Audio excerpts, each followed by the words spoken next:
పాట పెట్టుకున్నాం.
అట్లా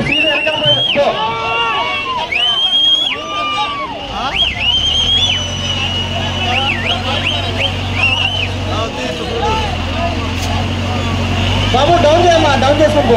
ఆడి పేరు రాయాలా ఇక్కడ ఫీల్డ్ అసిస్టెంట్. ఎవడైనా సరే, ఇప్పుడు నరేంద్ర మోదీ గారు మన ప్రధానమంత్రి గ్రామాల్లో కరువు వచ్చినప్పుడు, గ్రామాల్లో ప్రజలకు కష్టం వచ్చినప్పుడు ఉపాధి హామీ పథకం అని పెట్టి రోజుకు 3-4 గంటలు ఏదో మట్టి పని చేయించి రోజుకు 271 రూపాయలు చొప్పున 100 రోజుల పని దినాలనిచ్చి పేద ప్రజల్ని కాపాడుకోమని చెప్పినాడు. వీడెవడో ఫీల్డ్ అసిస్టెంట్ అంట. ఫీల్డ్ అసిస్టెంట్ అన్నాడు సగం డబ్బులు తీసుకుని హాజరేసుకొని డబ్బులు ఇస్తా ఉన్నాడంట. ఒకటే చెప్తాను, ఆ ఫీల్డ్ అసిస్టెంట్ ఎవడైతే అవినీతి చేస్తా ఉన్నాడో, ఎవరైతే అడ్డదిడ్డమైన పనులు చేస్తున్నాడో వాడిని చెప్పుతో కొట్టి నా దగ్గరికి రండి. మీరు ఈ గ్రామంలోనే కాదు, ఆదోనిలో ఏ గ్రామంలో కూడా అవినీతి చేసే వాళ్ళని సహించేది లేదు. ఎవరిని అసలు వదిలిపెట్టేదే లేదు. ప్రజలకు రావాల్సిన డబ్బుల్ని ఎవడన్నా ఎత్తుకుపోతే ఏం చేయాలి? దేంతో కొట్టాలి? చెప్పుతో కొట్టాలంతే. మిగతామని నేను చూసుకుంటాను.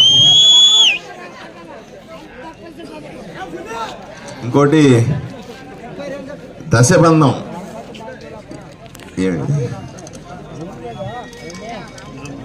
దశబంధం ఇనాం భూమి ఎకరాలు 72 ఎకరాలు.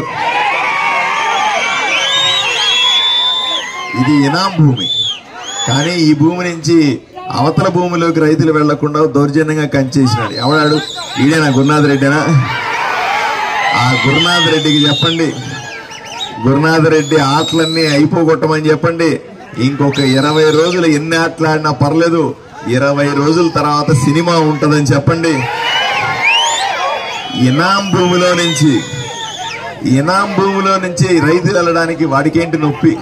ఆడేవుడు కంచె వేయడానికి. ఆ కంచెకి మొత్తం నేను ఎమ్మెల్యే అయిన తర్వాత మొత్తం పీకవతలు పడేస్తాం. రైతులు హాయిగా ఈ పక్క నుంచి ఆ పక్క వెళ్ళడానికి ఏమి ఇబ్బంది లేకుండా మీ పొలాలకు మీరు వెళ్ళి ధైర్యంగా మీరు వ్యవసాయం చేసుకునే పని కల్పిస్తాం. కంగారు పడాల్సిన అవసరం లేదు. పొదుపు సంఘాల మహిళల నుంచి అక్రమంగా వసూలు చేస్తున్న బుక్ కీపర్, వీరికి సపోర్ట్ గా వైఎస్ఆర్సీపీ నాయకులు, పట్టించుకునే అధికారులు ఎవరి బుక్ పేరేందో రాయలేదు ఇంట్లో ఇక్కడ. ఇప్పుడు పొదుపు మహిళా సంఘాలంటే ఆడవాళ్ళు ఏదో పాపం చిట్టిల్లాగా వేసుకుని పొదుపు సంఘాలుగా ఏర్పడి ఏదో కష్టమో నష్టమో వాళ్ళ బాధలు వాళ్ళు పడతా ఉంటే దాంట్లో కమిషన్ అడిగి దాంట్లో లంచం అడిగితే ఎలా? లంచం అడిగేవాడిని ఏం చేయాలి? లంచం అడిగేవాడిని ఏం చేయాలి? దేంతో కొట్టాలి?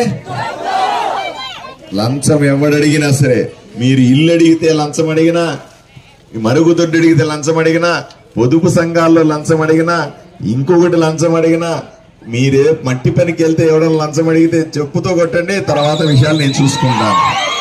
అవినీతిని ఏమాత్రం సహించేది. అయ్యా మీకు అందరికీ కూడా ఒకటే విషయం చెప్తా ఉన్నా, ఈ సదుపాయాలన్నీ కూడా ఏవేవైతే సదుపాయాలు ఉన్నాయో మీకు కావాల్సిన నీళ్లు, రోడ్లు, డ్రైనేజీ, శ్మశానం, మీకు కావాల్సిన సమస్యలు ఇవన్నీ తీర్చడానికి 3 పార్టీలకు సంబంధించిన కూటమి తెలుగుదేశం, జనసేన, భారతీయ జనతా పార్టీ వైపు నుంచి అందరూ మేము సిద్ధంగా ఉన్నాం. మీరు సిద్ధపడాల్సింది ఒకటే, వచ్చే నెల 13వ తారీఖున ఎన్నికలు జరుగుతాయి. 13వ తారీఖు ఎన్నికల రోజు గట్టిగా అందరూ కూడా పోలింగ్ బూత్ దగ్గర నిలబడి ఓటేయాల. ఇన్ని ఊర్లో అందరినీ తీసుకెళ్లి జాగ్రత్తగా ఓటేయించాల. ఓటేసే సందర్భంలో మీకందరికీ సైకిల్ గుర్తు అలవాటై ఉంటది. నాకు ఓటేయాలనుకున్నప్పుడు సైకిల్ గుర్తు కాదు, కమలం గుర్తు మీద ఓటేయాల. నన్ను ఎమ్మెల్యేగా గెలిపించాలంటే మీరు కమలం గుర్తు మీద ఓటేయాలా.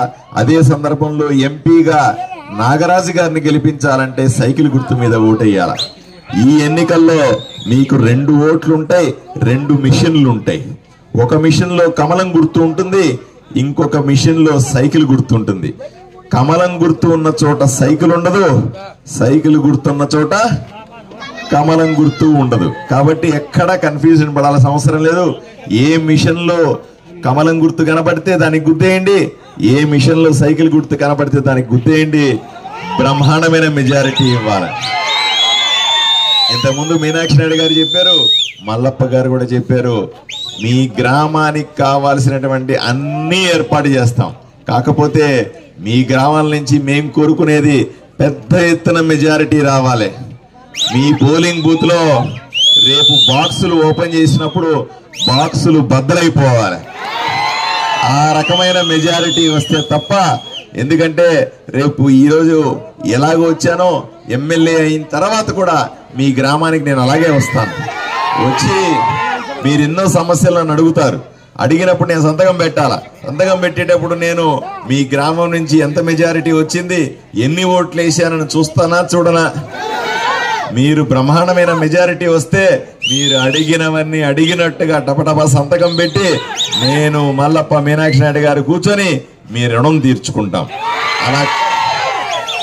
రేపు అలా కూడా తక్కువ మెజారిటీ వస్తే ఒప్పుకునేది లేదు. గెలవడం ఎట్లాగూ గెలుస్తాం. గెలిచే సందర్భంలో పెద్ద మెజారిటీ వస్తే ఆ కిక్కే వేరప్ప. మెజారిటీ నాకు ఇస్తారా అని అడుగుతా ఉన్నా, పెద్ద మెజారిటీ వస్తారా అని చెప్తా ఉన్నా. నేను వచ్చేటప్పుడు ప్రధానమంత్రి నరేంద్ర మోదీకి ఒట్టేసి చెప్పొచ్చిన 1,00,000 మెజారిటీతో గెలుస్తానని చెప్పొచ్చిన నాకు మెజారిటీ ఇవ్వాల్సిందిగా మిమ్మల్ని అందరినీ చేతులెత్తి వేడుకుంటా ఉన్నాను. అయ్యా, ఇదే ఆవేశాన్ని, ఇదే రకమైన ఉత్సాహాన్ని ఈ 15 రోజులు కొనసాగించండి. 13వ తారీఖున ఎన్నికల రోజున బ్రహ్మాండంగా ఎన్నికలు జరుపుకోండి, బ్రహ్మాండంగా ఓటేయండి. మళ్ళీ నేను గెలిచిన తర్వాత నేను ఎమ్మెల్యేగా మీ ముందుకు వచ్చి నిలబడతా, మీ పనులన్నీ చేసి పెడతానని మీకందరికీ వాగ్దానం చేస్తూ సెలవు తీసుకుంటాను. నమస్కారం.